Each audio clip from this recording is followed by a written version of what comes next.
Chapter 29, The Death Penalty. When Israel came through the Red Sea, they praised God as a killing warrior. When Israel was thirsty, they wanted to stone Moses to death. When Israel defeated the Amalekites, they did to others what they thought God did to the Egyptians. When God asked Israel to listen to his voice, he said to them, "You do not kill." But they told Moses, "We don't want God to speak to us." When Israel said, "All that the Lord has spoken we will do," they meant they would fulfill the promises of God themselves, revealing themselves truly in the spirit of Hagar and the Old Covenant.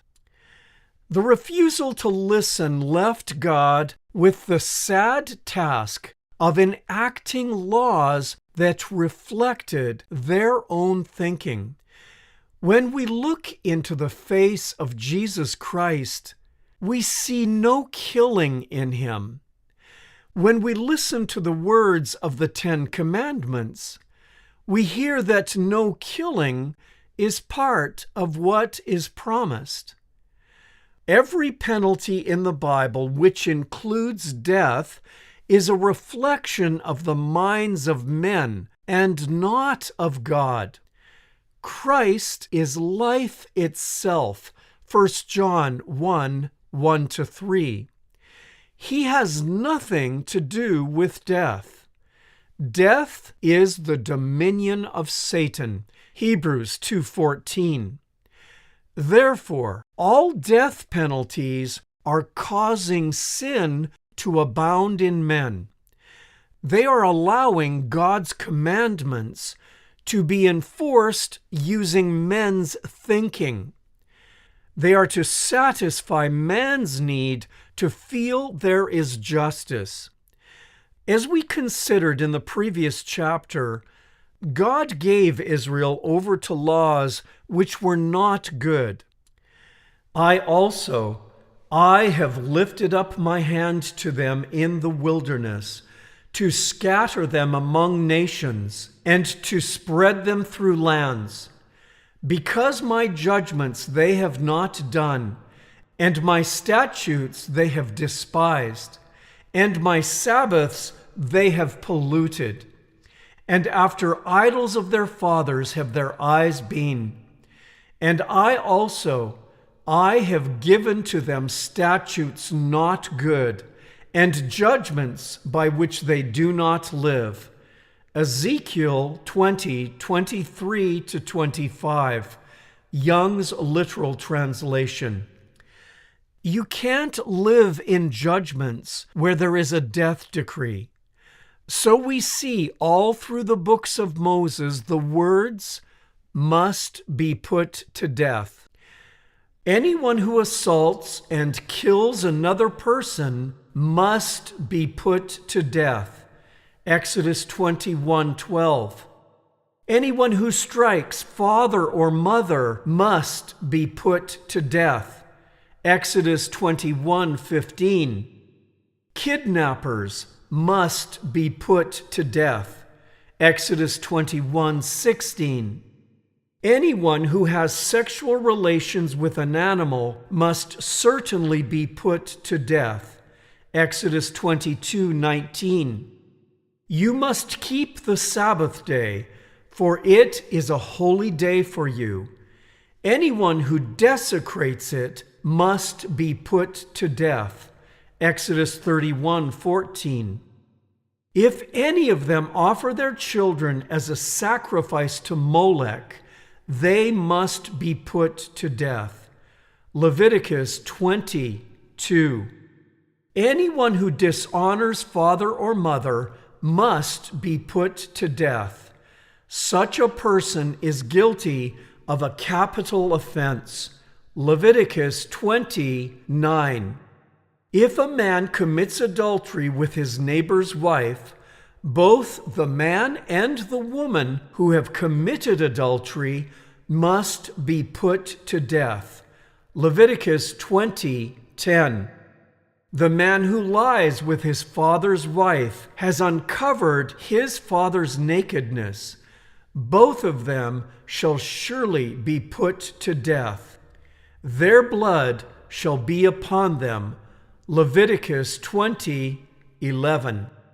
If a man lies with his daughter-in-law, both of them shall surely be put to death. They have committed perversion.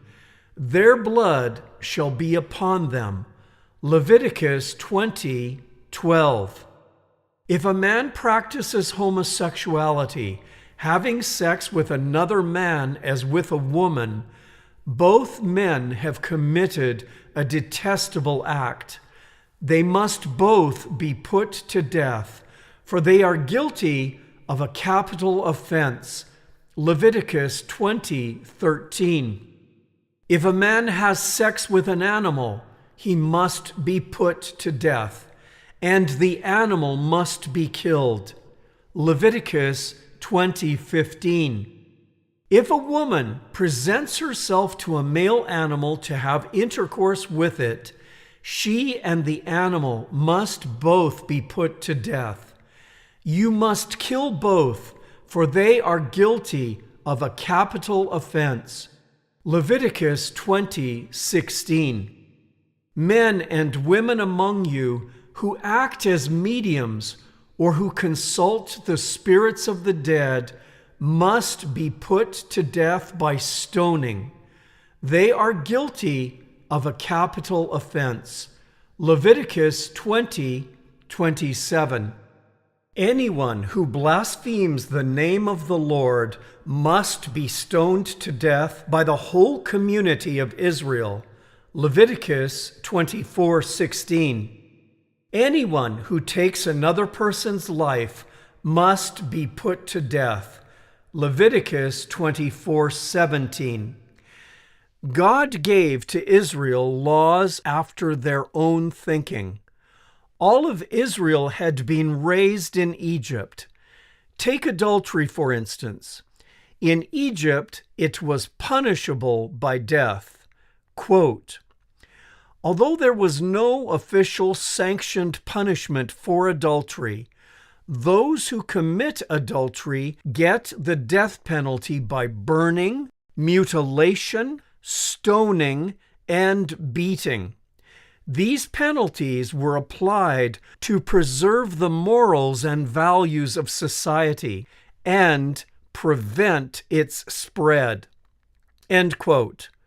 To blaspheme any of the gods of Egypt would cause a person to be stoned. Pharaoh called for Moses and Aaron. All right, go ahead and offer sacrifices to your God, he said, but do it here in this land. But Moses replied, that wouldn't be right. The Egyptians detest the sacrifices that we offer to the Lord our God. Look, if we offer our sacrifices here where the Egyptians can see us, they will stone us. Exodus 8:25-26. God was giving to Israel more of what they were familiar with. They refused to listen to God's voice, so God gave them laws by which they could not live. It is well known today that death penalties do not deter crime. Death penalties create fear of punishment, and fear of punishment never produces love, which means that death penalties are not part of God's character because God is love. If we are afraid, it is for fear of punishment, and this shows that we have not fully experienced His perfect love. 1 John 4:18.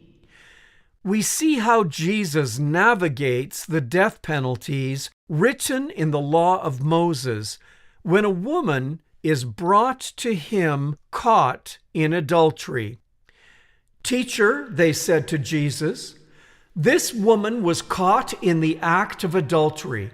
The law of Moses says to stone her. What do you say? They were trying to trap him into saying something they could use against him. But Jesus stooped down and wrote in the dust with his finger. They kept demanding an answer, so he stood up again and said, "All right, but let the one who has never sinned throw the first stone." Then he stooped down again and wrote in the dust.